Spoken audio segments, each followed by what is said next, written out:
मुफस्सिर कयामत तक हातिब लैल बन जाते, अंधेरों में टामक टोइयां मारने वाले बन जाते, किसी को सिरा न मिलता।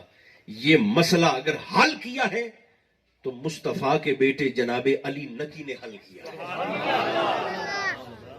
एक बात बताऊं आपको, खतीबाना अंदाज नहीं, बड़ी सादा सादा खुली खुली आपस में बातें हम कर रहे हैं। हमारे सुन्नी दोस्त डरते हैं, वो कहते हैं देखो जी, अगर हमने आइम्मा अहले बैत का नाम ले लिया तो लोग कहेंगे ये तो शिया हो गया है, ये तो शिया हो गया है। मैंने कहा आपने लोगों का ठेका लिया हुआ है। अहले बैत आपने दे दिए शियों को, सहाबा आपने दे दिए देवबंदियों को, अल्लाह आपने दे दिया अहले हदीस और वहाबियों को, तो तेरे को पिछा के शा बची हलीमा दी डाची। बोलो मिट्टी दो बावे जोड़े बोल सकते हो। हमारे पास पीछे फिर क्या बचा? कख नहीं रहता हमारे पास। याद रखना, ये शियों के इमाम नहीं है, ये इमामों के इमाम है, ये उम्मत के इमाम है। इमामत जहां पर पानी भरती है, सतवत और इफ्तिखार जिस दहलीज का तवाफ करती है, ये मुस्तफा का खानदान है। आप यकीन जाने, मैं तो अक्सर इस बात का नारा लगाकर कहता हूं, जज़ाकल्लाह, मैं तो नारे लगाता हूं इस बात की कि ये जो हमारे इस तरह के बरम आज हम बनाकर बैठे हैं ना, ये करबला वालों का एहसान है। लफ्ज अगर थोड़ा सा सख्त हो जाए तो आप मुझे माफ करेंगे, कमीना होता है वो शख्स जो अपने मोहसिन के एहसान को ही भूल जाए। उससे बड़ा घटिया इंसान भी कोई हो सकता है जो अपने मोहसिन के एहसान को ही भूल जाए। अब जल्दी से दो बातें जो मैंने करनी है वो कबूल फरमाएं। इस बात का जवाब दिया तो किसने? सरकारे अली नकी ने। ये लफ्ज जुबानों से अदा फरमाइए, जिनकी जुबानों पे फालज नहीं है, ठीक ठीक है। हजरत अली नकी, मुस्तफा की औलाद में से। आप एक दिन बाजार में तशरीफ लेकर जा रहे हैं और एक बदनसीब जिसने अपने हाथों में बच्चे को उठाया हुआ है, बच्चे को उठा रखा है, जैसे ही बाजार में निकला सरकार दो आलम अलैहिस्सलाम के मुतल्लिक हर्जा सराई करने लगा, हुजूर के मुतल्लिक जसारत और जुबान दराजी करने लगा। लोग भागे, उसकी जुबान दराजी सुनकर सरकार अली नकी के पास आ गए।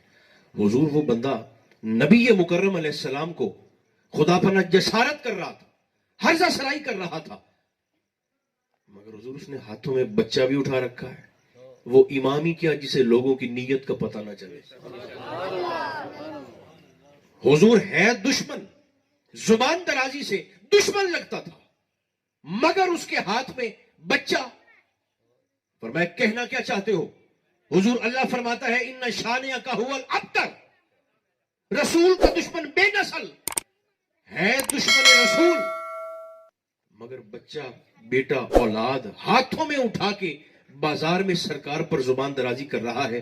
आपने फरमाया चुप कर, सदाकत कुरान पे शक न कर, सूरज मगरिब से तलू हो सकता है, कुरान की हक्कानियत पे हर्फ नहीं आ सकता।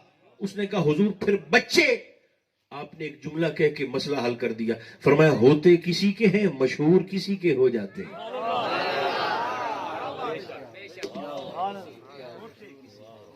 दुश्मन रसूल की इससे बड़ी सजा क्या हो सकती है कि जिसकी नस्ल और खून में खलल वाक़ई हो जाए, जिसके नस्ब में मिलावट हो जाए। ये महबूब के दुश्मन की सजा है जो अल्लाह उसे दुनिया में देता है, दुनिया में अता करता है। इन शानिया का हुवल अब्तर। आज भी कुरान का दावा वैसे का वैसा कायम है। अब जल्दी से आइए लफ्ज अल कौसर पर, जिस पर मैंने बस एक बात आपकी खिदमत में अर्ज करनी है। अल कौसर अरबी जुबान का कायदा है। आप शायद सुनते ही इसी तरह चुप कर गए, लेकिन सुनते रहें तवज्जो के साथ, बोलने बेशक ना, मगर सुन जरूर लें पूरी तवज्जो के साथ। अल कौसर अरबी जुबान में कायदा है कि जब किसी शय की गायत कसरत को, किसी चीज के ज्यादा होने, कसीर होने की इंतहा को बयान करना हो अरबी में, तो लफ्ज अल कौसर इस्तेमाल किया जाता है। सुपरलेटिव डिग्री, किसी चीज की इंतहाई ज्यादती को बयान करना। तो अल कौसर, अल्लाह फरमाता है मैंने अपने महबूब को अल कौसर अता किया है। अच्छा, अब अल कौसर हमारी अक्ल में ऐसे नहीं आ सकता कि अल्लाह का अल कौसर समझने से पहले हमें एक दर्जा नीचे आकर अल्लाह का कसार समझना पड़ेगा। जो सयाने सयाने बंदे यहां पर बैठे हुए, कसार समझने से पहले हमें अल्लाह का अक्सर समझना पड़ेगा।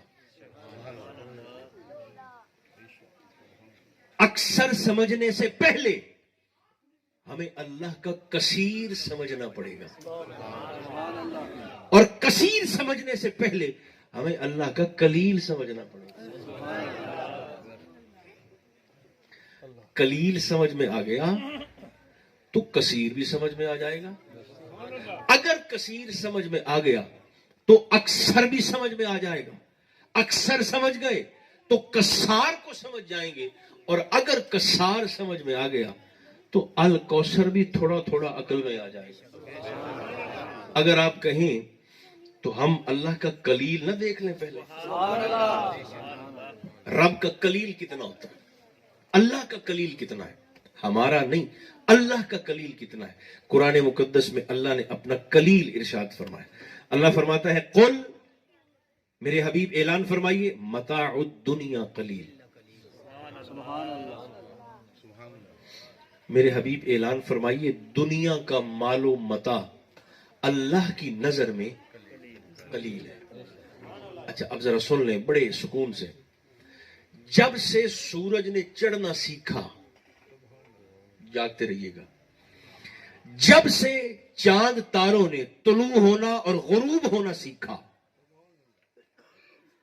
जो कुछ उग चुका है, जो उग रहा है, जो कयामत की सुबह तक उगेगा, जो खाया जा चुका है, जो खाया जा रहा है, जो कयामत तक खाया जाएगा, जितना माल लोगों ने जमा किया, जो जमा करते हैं, जो कयामत की सुबह तक जमा करेंगे, अल्लाह फरमाता है महबूब ये सारा आपके रब की नजर में कलील है। ये कौन सा चक है? 188।